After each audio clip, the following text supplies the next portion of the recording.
Now, let's go back to news of Bernie Sanders quitting the Democratic race for the US presidency. We're going to try again with Douglas Sloan, who's a Democratic strategist, joins us on Skype from Washington, D.C. Douglas, we had problems before, but we're going to give it another bash. So let's start from the beginning. First up, did you expect Bernie to pack it in? We knew that it was eventually going to happen. Bernie's pathway to the nomination was untenable. It was just a matter of time before reality caught up with Bernie and his supporters. We're happy that it's finally happened, and hopefully within enough time to really shift our focus towards defeating Trump in November 2020. A little earlier, you were talking about how Bernie will put his shoulder to the wheel of the Biden campaign now, but the question is, will his supporters? That is the question of the hour.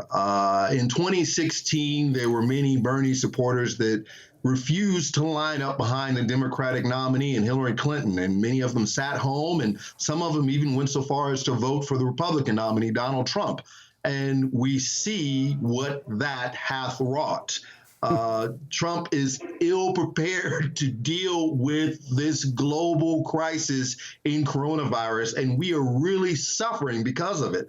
So hopefully the Sanders supporters have learned their lesson and will line up behind the Democratic nominee that will bring some sanity and have a much better method in dealing with this global pandemic than we see Trump do, has really dropped the ball on this. To what degree do you think has Bernie Sanders left an imprint and kind of changed the debate in this campaign on issues that were really close to his heart, that he was passionate about, you know, healthcare and income equality and so forth?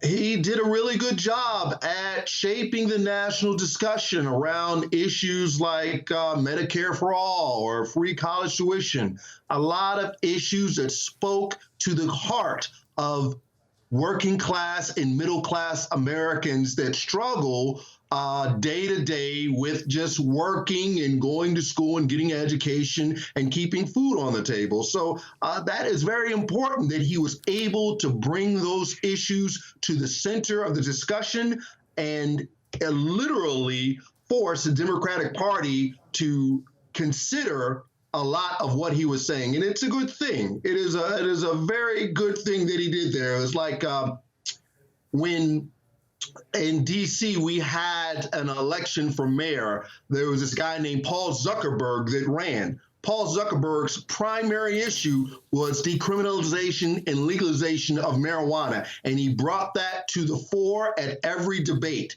As a result, D.C. mayoral candidates were forced to talk about it, and what do you know, D.C. ends up legalizing marijuana. All right. Well, Lawrence, it's a long way to go to November. We'll see how it all pans out. Lawrence Gosson, the chair of global health law. Actually, not Lawrence Gosson. So I'm getting confused with all my guests here. Sorry, Douglas Sloan, Democratic strategist. Sorry about that. Right. Douglas, thank you very much. Thank you. Thank you.